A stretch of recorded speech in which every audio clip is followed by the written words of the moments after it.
가구는 인류 역사 이래 인간이 체험을 하는 한 부분으로 그 흔적이 신석기 시대까지 거슬러 올라갈 수 있습니다. 폼페이에서 발견된 벽화 형식의 조각이라든가 이집트 피라미드 발굴지의 무덤의 발굴로부터 출토되어지는 가구 등 역사가 상당히 길다고 할 수 있죠. 그러나 인류 역사상 가구가 언제부터 존재했는지는 정확히는 알 수 없지만 정착 생활과 함께 필요에 의해서 가구가 발생하였다는 그러한 설들이 존재하고 있죠. 오늘날과 같은 개념의 가구가 최초로 제작된 것은 스코틀랜드 오크니 제도의 스크라블에서 발굴된 신석기 시대의 주거지에 있던 의자와 침대가 통합된 가구를 최초의 것으로 추측을 하고 있는 상황입니다. 그러나 본격적으로 가구가 제작되어서 실용화된 것은 그 고대 이집트 전성기인 왕국의 수도 테베에서부터 시작됐다고 이렇게 고분에서 발견된 노예들이 가구를 제작하는 모습이 묘사되어 있는 그러한 걸로 봐서는 고대 국가 형성 이후라고 생각이 듭니다. 이 시대를 막론하고 가구 디자인의 스타일과 소재는 인간 친화적으로 발전을 해왔던 것이 주지의 사실이라고 할 수 있죠. 이 그리스 로마 시대의 가구는 이후에 이제 선사 시대를 지나서 그리스 로마 시대의 가구로 발달사를 시작을 할 수 있는데요. 그리스 가구는 이집트의 영향을 받았지만 굉장히 간결한 그리스 양식의 가구가 완성되었다는 것을 찾아볼 수 있습니다. 그리스 초기 문명 시대인 에게 문화 시대에 제작된 가구는 현재까지 남아있는 것은 거의 없다고 할 수 있죠. 다만 이제 동전 벽화의 부조라든가 대리석 기둥, 화면의 평면적인 회화 이런 데에서 입체의 가구를 추측할 수 있을 뿐이라고 합니다. 그 밖의 초기 시대와 고시대 의자들은 이집트 의자와 유사하게 이렇게 다리 부분을 개나 사자의 발톱 등 동물의 다리로 장식하고 있다라는 것을 기록에서 찾아볼 수 있을 뿐이죠. 또 로마 시대에는 굉장히 발전을 해서 헬레니즘 시대와 로마 시대 사이에서 매우 대중적인 의자로 사용했던 새로운 사각 형태의 의자가 등장을 하게 됩니다. 이 등받이와 팔걸이가 없는 스툴은 디프로스라고 알려져 있는데요. 이것은 이집트와 아시리아의 의자에서 파생된 것으로 보인다고 합니다. 지금 오늘날 이렇게 등받이가 없는 의자를 스툴이라고 부르는데요. 이 스툴의 모습은 사실 파르테논 신전의 벽화에서도 그 예를 찾아볼 수 있다고 합니다. 이렇게 해서 신석기 시대를 지나서 이렇게 로마, 그리스 시대로 이어지는 그러한 시대에 대한 가구의 역사에 대해서 학습을 진행했었죠. 또 르네상스 이전에 등장했던 중세 양식이었던 비잔틴 양식과 로마네스크, 고딕 양식에 대해서도 간단하게 여러분들과 학습을 진행했었습니다.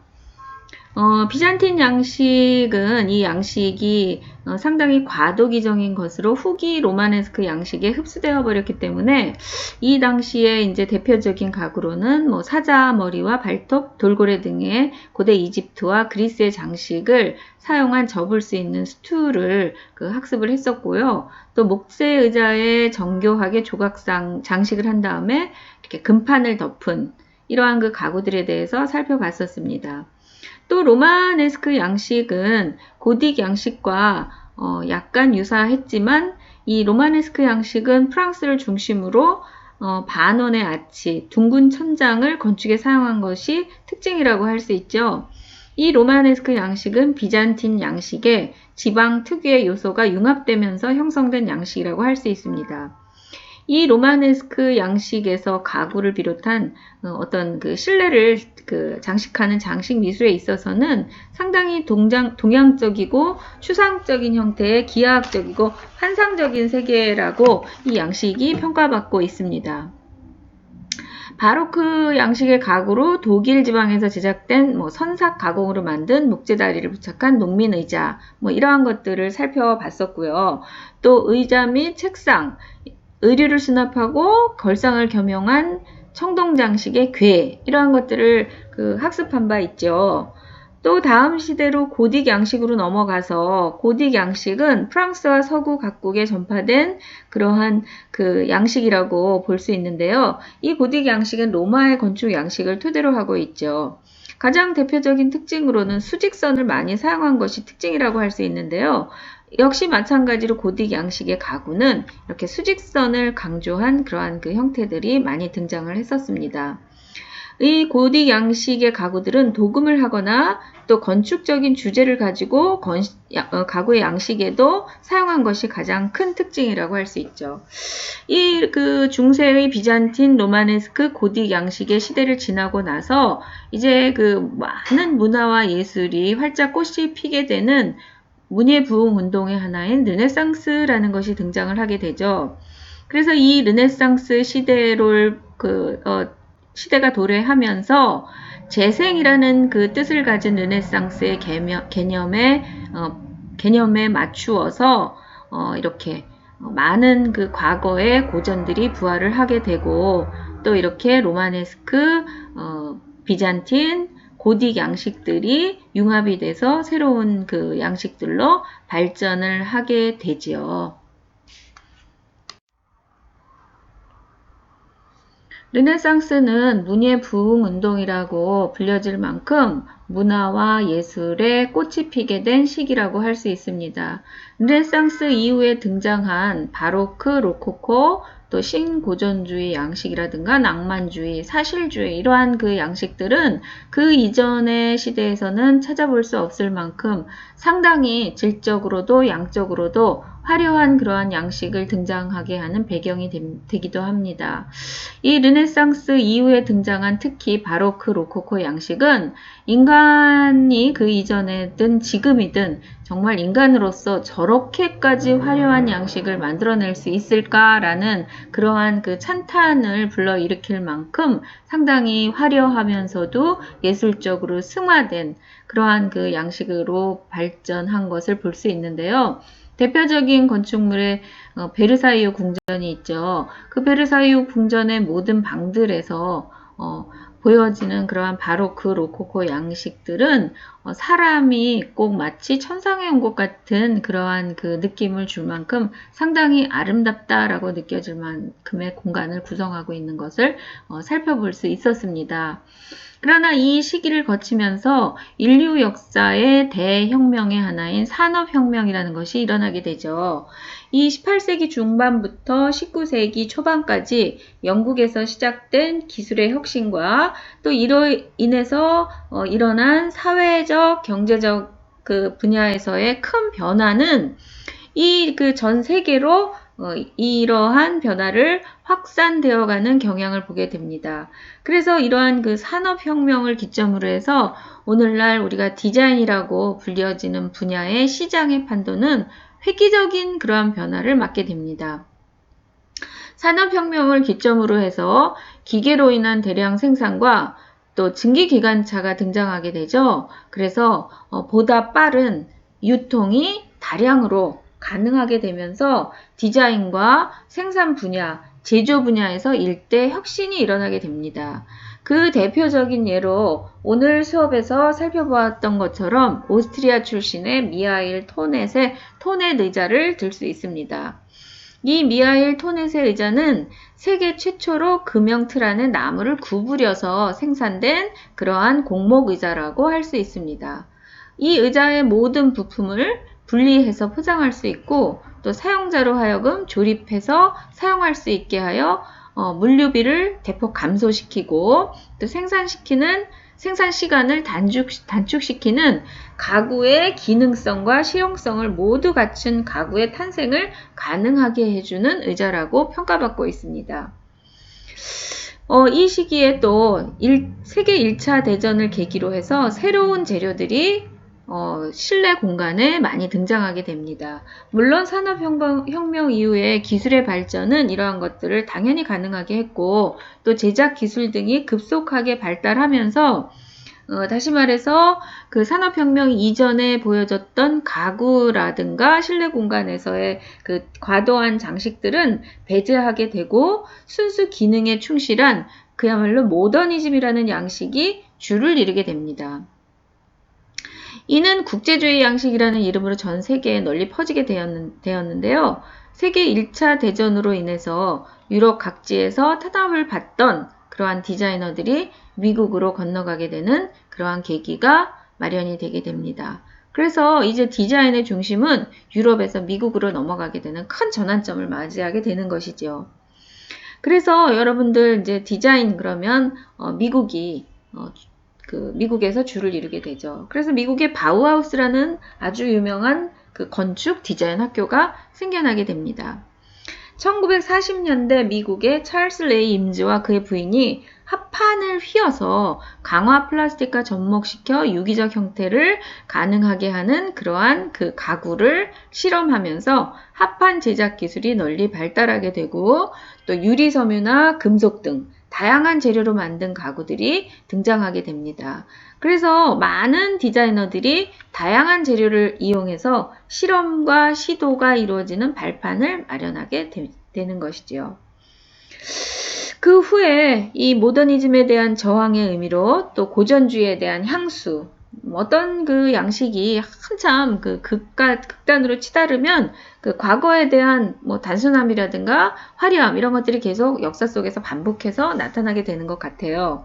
그래서 고전주의에 대한 향수와 상징성을 강조한 포스트 모더니즘이 등장하게 되고 아주 굉장한 다원화 시대를 거쳐서 근대 시대의 합리적인 기능주의를 부정하고 구성주의, 물의주의와 같은 불확실하고 비정형적인 추상의 원리를 추구하는 해체주의가 크게 확산이 됩니다. 그래서 그 이전에는 볼 수 없었던 초기에 그 세계 1차 대전을 계기로 등장했던 국제주의 양식이라든가 그 시기에 등장했던 그 건축의 그 백색 건축이라든가 박스형의 건축이나 박스형의 모형이 아닌 이전에는 볼 수 없었던 구조와 기능 또 형태를 가진 다양한 그 건축, 실내, 디자인들이 오늘날까지도 흐름을 이어오고 있는 것입니다.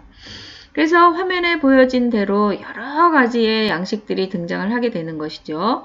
그래서 1850년에 등장했던 그 아트 앤 크래프트 무브먼트 운동이라든가 아르누보, 또 비엔나 분리파, 데스틸, 아르데코 이러한 것들이 이 시기에 상당히 그 유행했던 새로운 그 양식이라고 인정을 받고 있고요. 또 국제주의 양식이라든가 또 팝아트, 미니멀리즘, 맨피스, 또 포스트 모더니즘, 버네큘러 디자인 이러한 것들이 굉장히 많이 등장하게 되는 다원주의 시대를 맞게 되는 것이라고 할 수 있겠죠. 사실 그 가구의 역사에서 살펴보면 영국은 그다지 그 디자인적으로나 아니면 가구나 인테리어 또 건축에서 큰 발전을 이루지 못하고 있었습니다.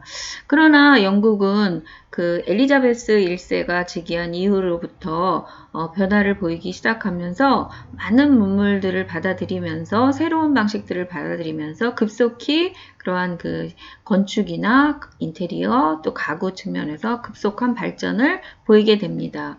그래서 사실상 1800년경에 등장하는 영국의 양식들은 오늘날에도 디자인사적인 측면에서 높이 평가받는 그러한 그 양식들이 등장을 하게 되는데요.